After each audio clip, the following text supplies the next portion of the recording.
Happy Thursday, my darling pop culture junkies. It's Pop Culture Mondays on Thursdays, and it's me, Brooke. On Thursdays. Hello, my darlings. I am hoping you guys are having a great week. I am in the time machine, as always. So actually, we're recording this a little earlier. We're Monday, late afternoon in LA, and I have a bit of a serious tone because we are in the middle of a active shooting situation in New York.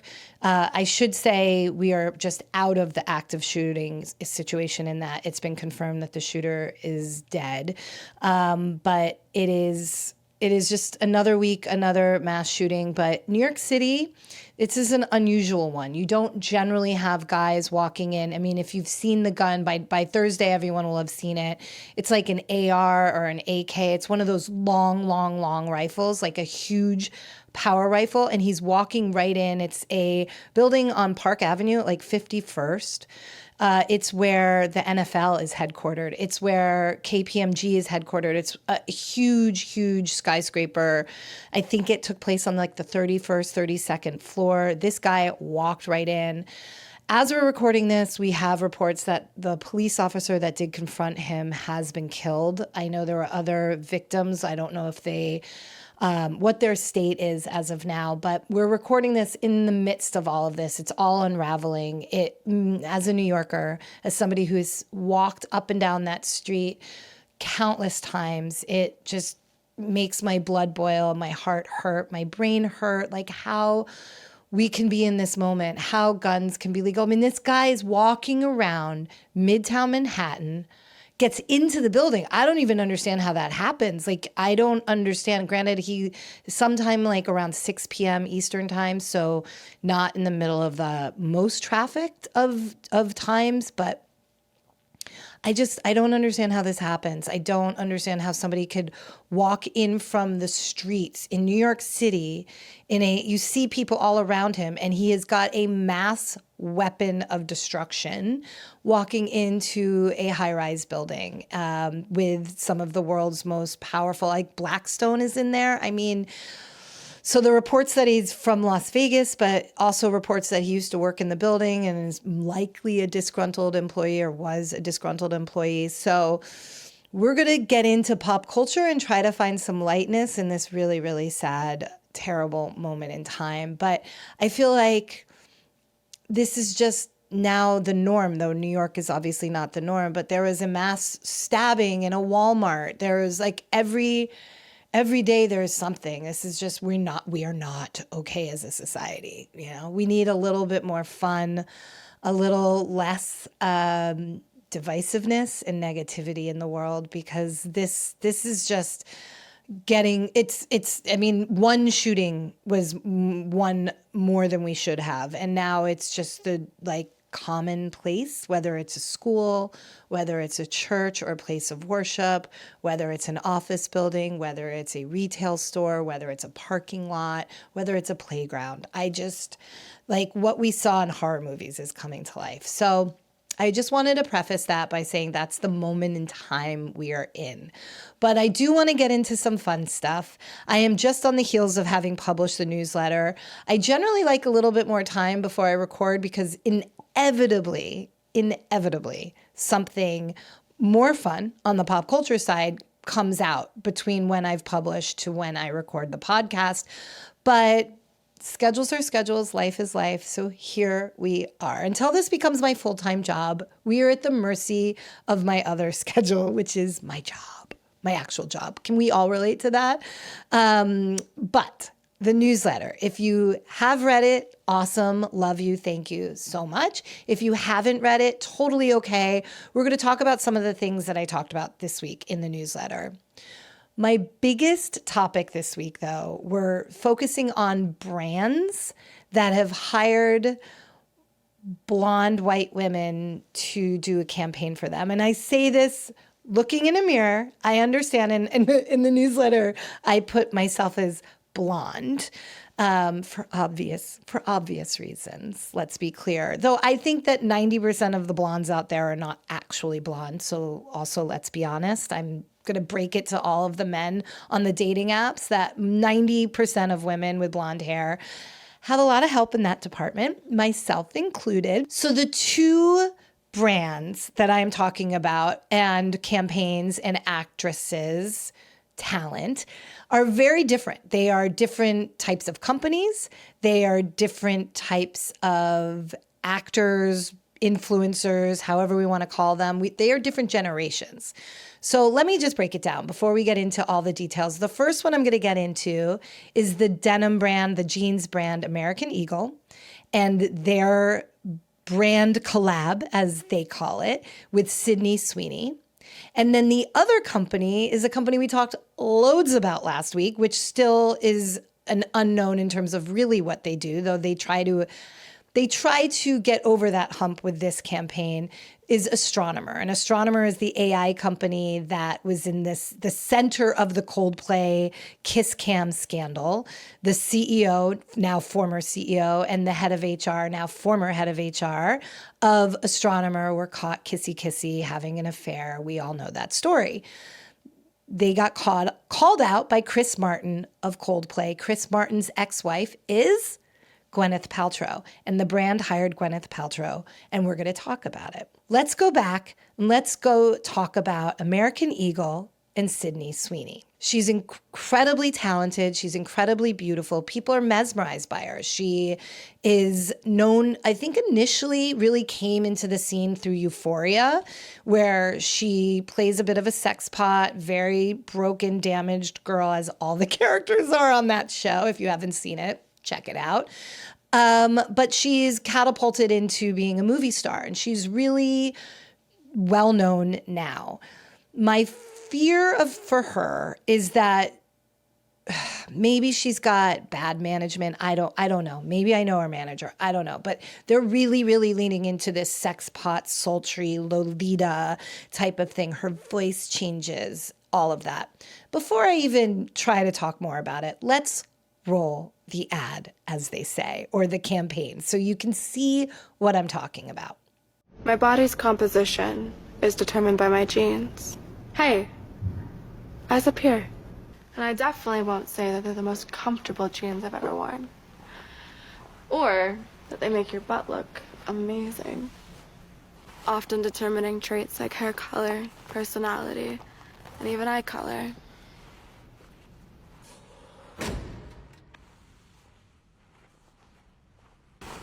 I bet you want to try these jeans. Sydney Sweeney has very keen. Okay. All of the things, all of the thoughts. There's so many things to unpack here, you guys, so many things. So you see what I'm talking about? She's definitely leaning into her sex pot sort of moment in time. She gets it. And I'm all for her. Like, take the money, girl. There's a couple of people that commented in TikToks and other platforms. So it's like, good for her. She knows where the money's at right now. This is her moment. Take the money. I get it. I just fear she's like pigeonholing herself into this moment of just being a sex pot. Like, it's too much. And I think that people who are really successful long-term in acting, and maybe she doesn't, maybe she wants to get out of that and become a brand in other ways. But when you're just sort of pigeonholed into one thing, it's really, really hard to get out of that. And then when inevitably the sex appeal starts to fade, what is she left with? So I think she might have to make all of that money now. Might be a smart thing. But she does this collab, and it would be remiss of me to not point out, which I did not know until other people told me, that this is a campaign that's meant to raise awareness, or money rather, for domestic violence and for causes for that. I don't know how, and I don't know where it says that, but that's the story they're saying. Leaning into the sex pot thing, there's so many ways to unpack this, but first and foremost, I don't think she was prepared for the negativity that this campaign is receiving. And let me say this. I think straight men love this campaign, and many straight women, or many women, many creators, many commenters, specifically on TikTok, have pointed out that this is a campaign seemingly aimed to men. This is so inappropriate, but I want to show this TikTok because it is sort of in the same vein of what we're talking about. It's showing what a man might do when he is watching this video, if you get my drift. It is also encompassing the fact that people have a real problem with the intention of the script here, the genes, the play on genes, the genes that you're born with, genes, versus the genes we all wear. And a lot of people are talking about eugenics. So let's just look at this TikTok for a minute. It's naughty, but you get the idea. Genes are passed down from parent to offspring, often determining traits like hair color, eye color, and even how grating the sound of your voice is. I'm Sydney Sweeney, and I'm white. I mean, I have great genes. So that's right. Like, guys are laying in their bed and jerking off to this video. Like, if that was their mission, mission accomplished. Mission accomplished. The girls are like, huh? There's so many things that we could talk about. This is going back. First of all, this is not a new concept. In fact, this is a concept that happened, what was it, the late 70s, early 80s? I think it was probably early 80s with Brooke Shields and Calvin Klein. Brooke Shields, a 14-year-old girl, was overly sexualized and talking about nobody gets between her and her Calvins, playing on her, potential virginity and so forth. She has talked about it since as being a very traumatizing campaign for her. Now, Sydney Sweeney is not 14, but it is also not original. The whole sex pot, like talking and that vocal fry, that talking like she's like, oh my God, look at me, like, look at my jeans. I love them. I'm not telling you to buy them. This is all reminiscent of that campaign. So it's not even original. Like sexy girl in tight denim or baggy denim, but talking really sexy. We've seen all of this before. But the blonde-haired, blue-eyed girl who also many people have tied to MAGA, I have no idea whether she is or isn't. Apparently, she's been in videos where family members are wearing MAGA hats. Again, this is all unsubstantiated. I have not been an investigative journalist on this to know one way or the other, but it should tell you the sign of the times of the world we're living in when an ad campaign has now been politicized. So the people who love it are saying, oh, the left are freaking out. They are the woke mob, blah, blah, blah.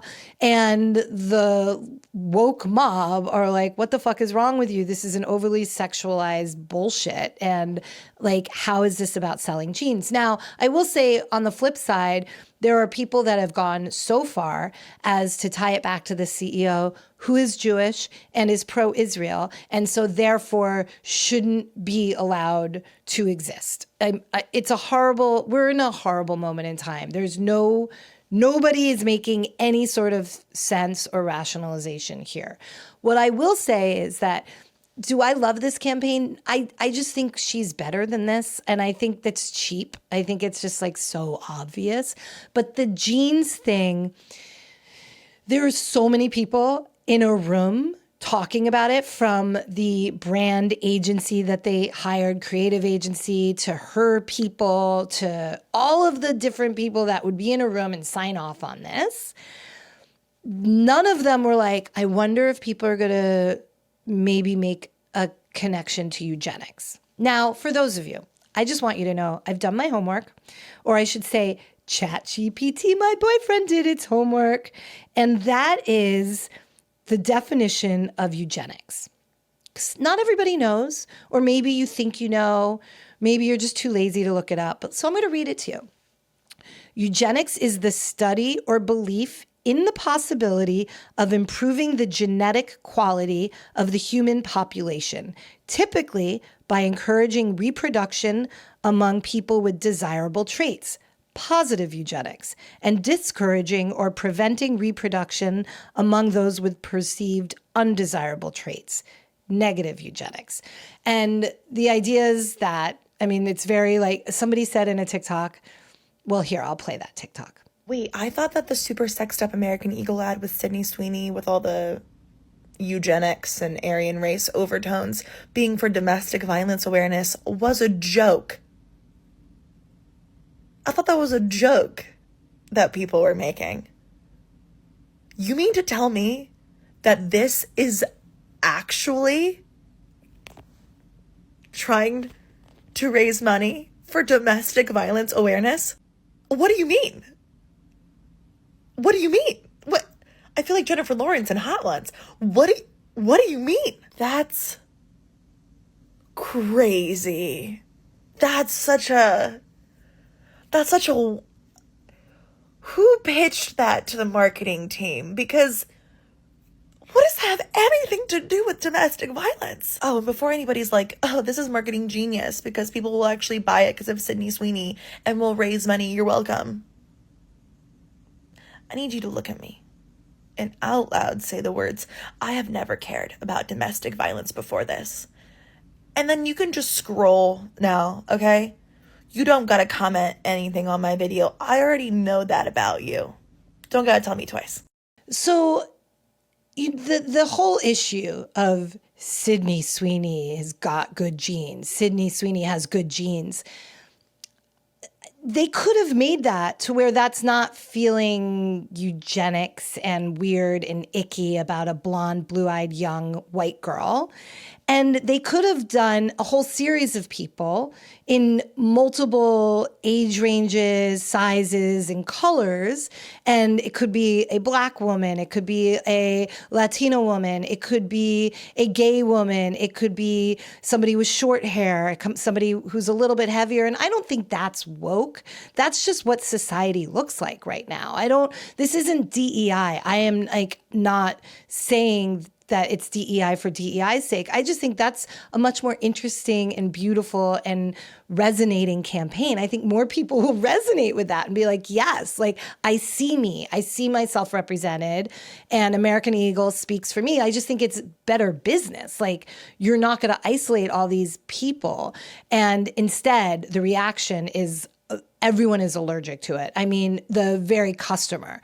Now, maybe they don't give a fuck about the customer. It's possible because it's definitely helped their stock. Their stock has been lagging. A lot of the investors, people who cover financial news and so forth, all noted that the stock was this is Josh Brown, who's a really amazing wealth manager. He's on CNBC, Downtown Josh Brown. He put on Instagram, investing 2025, any questions? And a picture of Sydney Sweeney and then a graph of the stock price sort of going up. I mean, it's not a huge stock. It's compared to AI stocks or stocks like Amazon. I think it's at $11 or something, but a lot better than it was.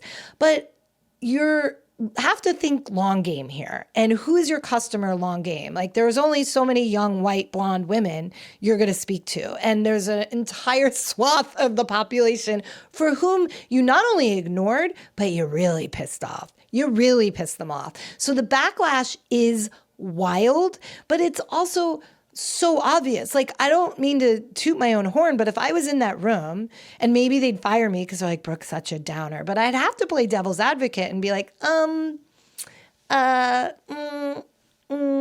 anybody given it a thought? Now, also playing devil's advocate, maybe they did give it all a thought and say, fuck it. We're in this Donald Trump white people's mindset right now. And when we say make America great again, what we mean is make America white again. And let's just call it what it is. So maybe Sydney Sweeney is, you know what? I'm the Ava Braun of 2025. Bring it. This is my world. I'm going to lean into it. I'm going to be the Ava Braun of denim. And maybe that's who we need to see her as. That might be her whole new platform. That would be hilarious if she just was like, I'm the Ava Braun of denim. I mean, nothing would surprise me anymore. We live in a crazy, crazy, crazy world. Okay, so the backlash continues, but in a very, very different way. So I think it was Friday, I was one of the first in my group, for sure, in my world, to see this Gwyneth Paltrow video where she is, I I couldn't believe it, but she is literally like, I am the newest hire at Astronomer in a very short-term gig. Before I even get into this one, let's roll the tape. Thank you for your interest in Astronomer. Hi, I'm Gwyneth Paltrow. I've been hired on a very temporary basis to speak on behalf of the 300+ employees at Astronomer. Astronomer has gotten a lot of questions over the last few days, and they wanted me to answer the most common ones. Yes, Astronomer is the best place to run Apache Airflow, unifying the experience of running data, ML, and AI pipelines at scale. We've been thrilled so many people have a newfound interest in data workflow automation. As for the other questions we've received, yes, there is still room available at our Beyond Analytics event in September. We will now be returning to what we do best, delivering game-changing results for our customers. Thank you for your interest in Astronomer.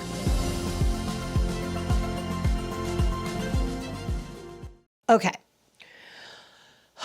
So much to discuss. So first of all, I put this on my Insta story. I screen grab it because it's not even on TikTok yet. I can't even share it. I'm like, I am in this. This is just dropped. So I screen record it, put it on my Insta story, and I'm just sort of joking. I'm just like, I'm done. I am moving to Kyoto and going to take up pottery, but like, I can't take it.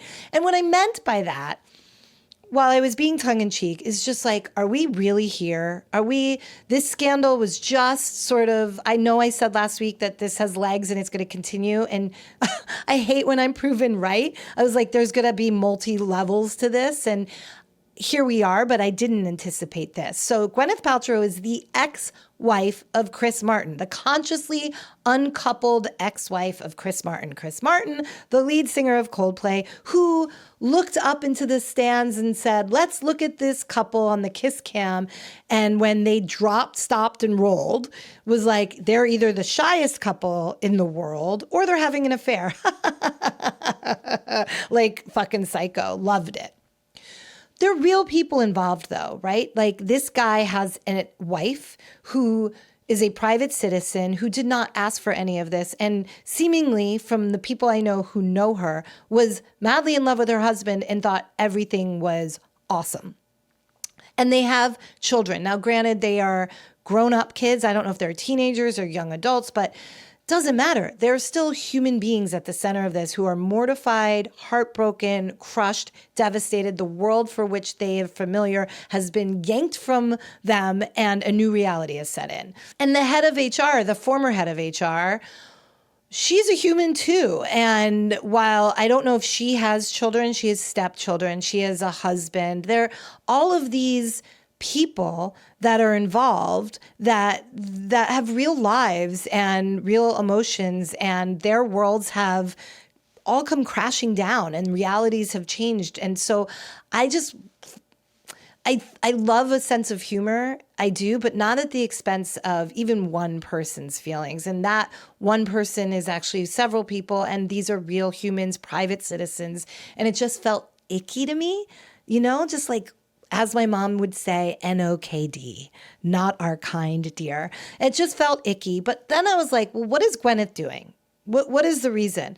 There is a big book out on Gwyneth, a biography by a very, very well-known writer who did the biography on Anna Wintour. And some pretty ugly things are coming out in the press about, stories that are whether or not alleged or accurate, I can't say. I haven't read the book. I don't know the story.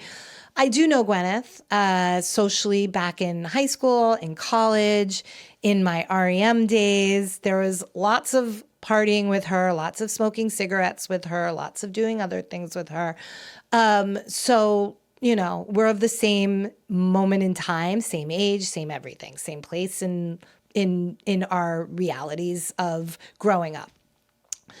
So I don't know if this was a calculated PR move, like, look over there, look over there. And if so, great, brilliant, understand.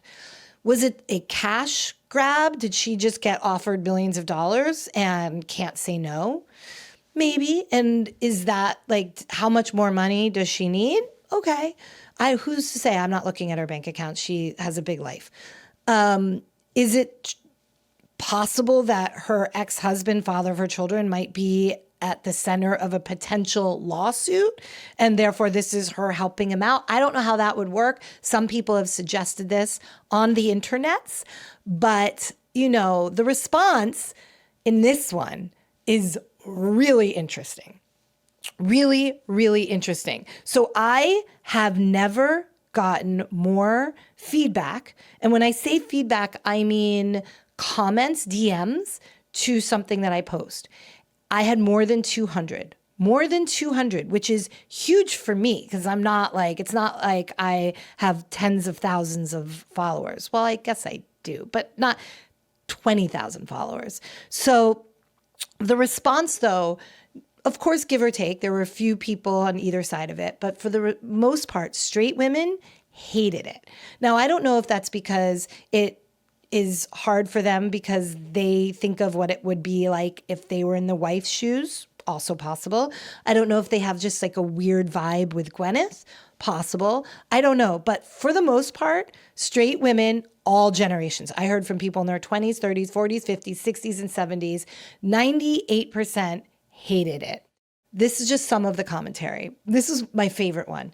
That is so boomer. The second a company tries to be all wink, wink at a scandal, it just gives retirement home. Oh my God. Another person wrote, "Is this real? Insanity." Oh, and I forgot to mention, right after I posted it, two people that know Gwyneth very well and are very close friends with her reached out to me to tell me, one, to say, "Is this real? I don't believe this is real. I can't believe this is real." And another said, "How dare you, Brooke? This is AI. Shame on you for sharing." And I, for a minute, was like, fuck, did I fall prey to this AI moment? But then I looked on their Twitter and they had published it. So I was very confused. They immediately figured out it was real. So I was not crazy. I was like, it's on Twitter. The company put it out. And they both got back to me within short order and said, "Oh no, it's real. It's all good. We love it. We support it." But a lot of people did not love it. And this is, obviously there are some straight women that do. I'm not saying this is a science. I am not a scientist. I am telling you, of my 200 responses, this is where we are at. A majority of the people who did not like it were straight women. A majority of people who did like it and think it was genius were straight men and the gays. And when I say the gays, I mean the women and the men gays. Another one said, "Why would she do this? 100% insensitive and patronizing and gross. Hopefully karma can sort this out." That's dark. Why the fuck would Gwyneth do this? Is Goop going that badly? How is this a genius move? So much fawning over it, but why? Empty calories for the brand. What a clown show this entire thing is. She needs money? I don't get it. Wow. Now, the thing is, I do think it's clever. I mean, it is clever in terms of they were capitalizing on the amount of attention they were getting. Their Google searches were probably through the roof. Everybody was looking at, what is this company? Who is this company? And they were, searching for more scandalous stuff. And they used it as an opportunity to sort of explain what their business is, tongue in cheek. I get that. I just don't like the fact that real human beings' feelings are on the side. Now, if all the money went to the wife, I might feel differently. If this Gwyneth is like, "I'm actually not keeping any dollar. This is all going to the wife and her divorce settlement," I would probably feel really differently. I bet a lot of these women would feel differently, but not sure that's the case. Now, flip side, response from some of the gays and some straight guys. "This is the deeply unserious that I need more of in my life. A prime example of why this gay will repeatedly say Gwyneth Paltrow is always bringing the right kind of cultural chaos. I love this. I love it so much. I love it so much. Hopping in as the temporary spokesperson for the company whose CEO resigned due to having an affair at your ex-husband's concert? Sir, ma'am. I love it. I want some more of it. I wish her well for giving me joy in this cultural hell. You must respect the ability to collect a check from your ex's mess. Blessings, Gwen. Bless. Roll credits. Another one, "I am screaming." Another one, "I like it. What's the issue, B?" And then somebody said, no offense, but I would say to people to not take things too seriously. It was a major event in pop culture, and this is clearly a joke. They're telling me this. I'm like, bitch, I know it was a big moment in pop culture. That two things can be true. A lot of people thought it was a genius PR move, and a lot of people were like, who is the agency? OMG. The agency was dun, dun, dun, dun, Ryan Reynolds, Maximum Effort. I think that's what it's called. And they're the same ones that did, well, they're a huge ad agency, multi sort of faceted brand, creative, amazing work that they do. But they also did that Peloton ad that was like days after Mr. Big died on the Peloton in the spinoff of Sex and the City. And just like that, if you recall, and they cobbled together this brilliant, and it was a brilliant ad. This was a brilliant ad. Peloton, Maximum Effort, they all got involved and they put this thing out. It just was a shame that shortly thereafter, the actor who plays Mr. Big, Chris Noth, got busted for like being bad in the sexual relations department, as they say. But I'm not the only person from a comms background that was a little like, There's this woman who is a wonderful TikToker, who is a well-known communications brand PR person, and she weighs in on all of these types of dramas. She weighed in a little later than normal. She's on holiday with a bunch of her friends who are all PR and comms women. They're on the beach. It's hilarious. I love this sort of breakdown. The audio's a little weird, but check it out. Complete and on here. We all talked about Gwyneth Paltrow at the beach because we heard about this 18 hours later. What is our take on the Gwyneth Paltrow post? My hot take is that if you didn't tell me it was really Gwyneth Paltrow, I would have thought it was AI Gwyneth Paltrow. You thought the whole thing would be fake? Yes, it looked fake, the whole thing. Okay. Wasn't buying it. All right, second, and all PR ladies here. Same. Fake? Really? You would have thought that? AI. I agree, possibly real, but absolutely no reason why she would put herself out there and say something like that. Then why'd she do kind it? of boring and uninteresting. Interesting. Okay, what say you? I'd say, on the one hand, I now vaguely know what Astronomer does, but I don't know why she would do it. I don't know how the Chris Martin thing would possibly make her want to. Sure. And also, is she the girl from Shakespeare in Love? Wait, the fairy's leaving. Let's go. Absolutely think that Gwyneth did it with full intention. There is a biography coming out on Gwyneth Paltrow by Amy O'Dell. She wrote a great biography about Anna Wintour. I read it. It was amazing. Remember, nothing is a coincidence. Like, Gwyneth Paltrow just doesn't pop up on social media and pop up on an ad for Astronomer. Also, the interim CEO, I said this in my podcast or in my Substack this week, the interim CEO for Astronomer is kind of making hay with all of the press that Astronomer is getting. So it absolutely tracks perfectly that they would do a reach out to Gwyneth Paltrow and it would all make sense. So I think it was intentional. I think it's a distraction. And for this new biography. But everybody, as my four merry band of PR comms types say, there's a story for everything. This is just my hot take. Now on to dinner. So I get it, like all of those things. It's like, was it AI? Sort of icky. Is this real? Like, who is this? Is she the girl from Shakespeare in Love? Like, all different levels of people's thoughts and ideas. So it's a very interesting reaction. Now, of course, like a lot of people thought it was genius. I'm not saying it wasn't smart. I think it was a very, very smart, creative thing. I just would have liked to have seen something be a bit more sensitive. And like I said, give all the money to the wife and kids. I'll be fine with it. Like, does Gwyneth need more money? Like, how many more vaginal eggs in the moonlight does she possibly need? Though I do like her homes. I like all those architectural digest things of Gwyneth.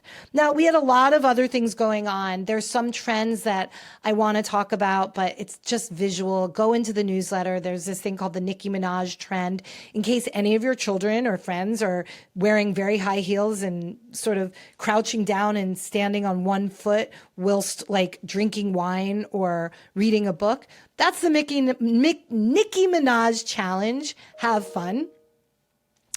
have fun with that. Another thing that I'm not talking about, but obviously was a huge pop culture thing this past week, was South Park. I mean, if you know, you know. The reason we are not talking about South Park here is because I am doing my damnedest to be and remain Trump free. Because when I do talk about that man, everybody gets really up in arms. Some people love it. Others are like, no, no, no. You built this platform being Trump free. Please stay that way. And there is no way, there is not 1 second of South Park, the last episode that just came out, that dances around anything other than Trump. But I highly suggest you watch it. It is 22 minutes of pure, unadulterated joy, and maybe talks about the size of his anatomy, or lack thereof size. If you know, you know. So that is something that I think we can all talk about outside of Pop Culture Mondays, where we're Trump free, if you know what I mean. So the last thing I want to talk about, because it's so near and dear to my heart, is the 90s. Now, I'm just going to be very honest. I think I peaked in the 90s. Like, really, the 90s were my best decade. And not early 90s. My high school years and some of college were a little tricky. Definitely tricky. And I say that the 90s was my best era, and my parents died in the 90s. So there's also that. And I don't mean to be like dark humor, but I really do, as much as that was this horrible thing in my life, the 90s as a whole, I hold very dear to my heart. It was such a simple time. I had my first real love in the 90s. I came into being a woman in the 90s. The fashion, it's all back now. The fashion, the music, the trends. There are things that are just like popping up. Now, music. Let's be clear. We are in the midst of a 90s moment, from Oasis, who is obviously having an epic, epic run of shows. They have stayed together. All of those betting sites are, I don't know if they're losing money, making money, but a lot of people were betting that they would not last.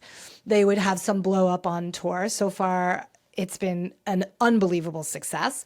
But we also have Backstreet Boys, and the Backstreet Boys are having a residency at the Sphere in Las Vegas, and never in my life, that was not my era. As much as I'm a 90s girl, I was never a boy band girl, but I appreciated it, and I'm very familiar with their music. I'm very familiar with each member of the band, but I never was that girl. I was a little too old for it, but their shows are getting unbelievable responses. And I know for those of you not watching, you can't see this, but you have to just see the graphics. I'm needing you to go into YouTube and watch this just so you can see the graphics of the show, because this is why the Sphere exists. This is the first pop act to do a performance, do a residency at the Sphere, and it certainly won't be the last, because holy fuck, it's so good. Just check it out.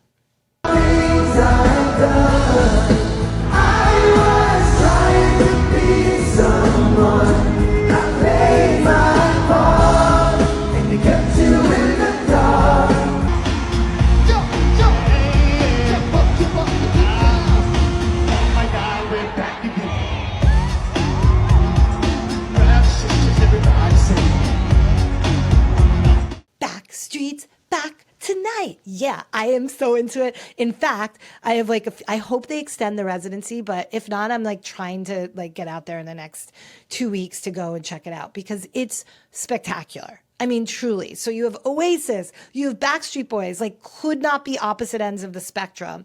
And then we have NSYNC. And not really NSYNC, but the most famous member of NSYNC was Justin Timberlake. And if you remember, if you were around in that era, there was always the competition between NSYNC and Backstreet Boys. And you were either one or the other. You weren't really both. And there was always this sort of who's one. Sort of back, if you were from the UK, you got this with Blur and Oasis. Oasis won. In this case, Backstreet Boys and NSYNC. And it seemed for a long time that NSYNC won because of the success of Justin. primarily, all rested on his shoulders. But Justin went viral for different reasons this past week. And that is because, and let me preface this by saying, I have seen his tour. I saw it at the Forum. I loved it. He was great. He sang his little heart out. I thought it was really fun. Maybe he's exhausted. Maybe he's bored. I don't know. But there's been a few shows. He's in international territory now. I don't know if he's in South America, Central America, wherever he is. He has been filmed at several places where he's just not singing. He just sort of throws the mic down and, well, you tell me, what do you think? What would you do if you paid top dollar for this concert ticket?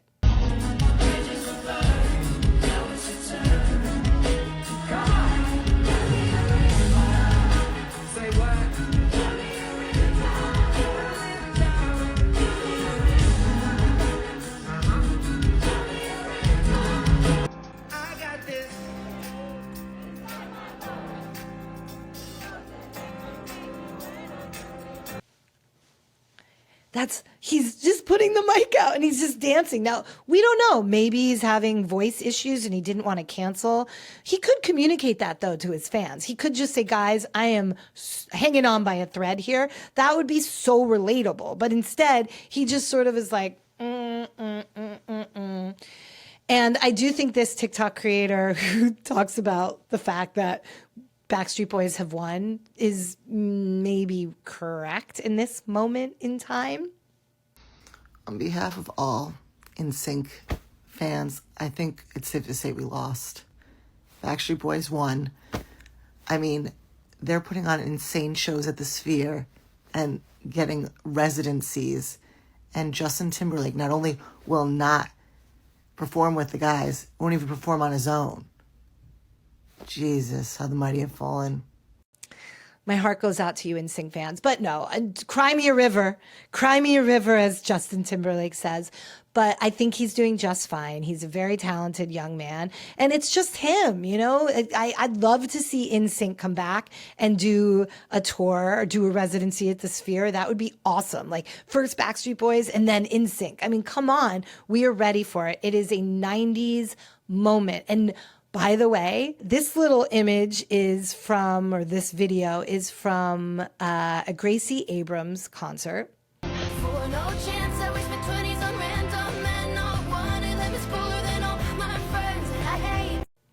Somebody's making light of the fact that Gracie Abrams, everybody's wearing the same thing in these long white prairie skirts, but long white prairie skirts are everywhere. You see the girly girls wearing them everywhere. And you know when long white prairie skirts were a thing? Yeah, the 90s. So fashion's coming back. Those Steve Madden shoes that we all wore with like the strap, that's just like, they were like the Kate Spade bag of shoes. They're back, and you see these kids on TikTok being like, these new shoes from Steve Madden. No, bitch. No. We walked and broke our ankles in those so you could run and break your ankles in those. So that's it, my darlings. That is all the pop culture I have for this week. I just wanted to give you a little taste while everything else is happening in the world. I really am so happy you're here. Please, if you're watching this on YouTube, like and subscribe. I can't believe I'm one of those people that says it, but it really, really, really, really means a lot. And you can also subscribe on Spotify or Apple Podcasts. And I want to thank Live Nation, as always, for sponsoring this pod and making it possible. Have a great week, you guys. On Thursday.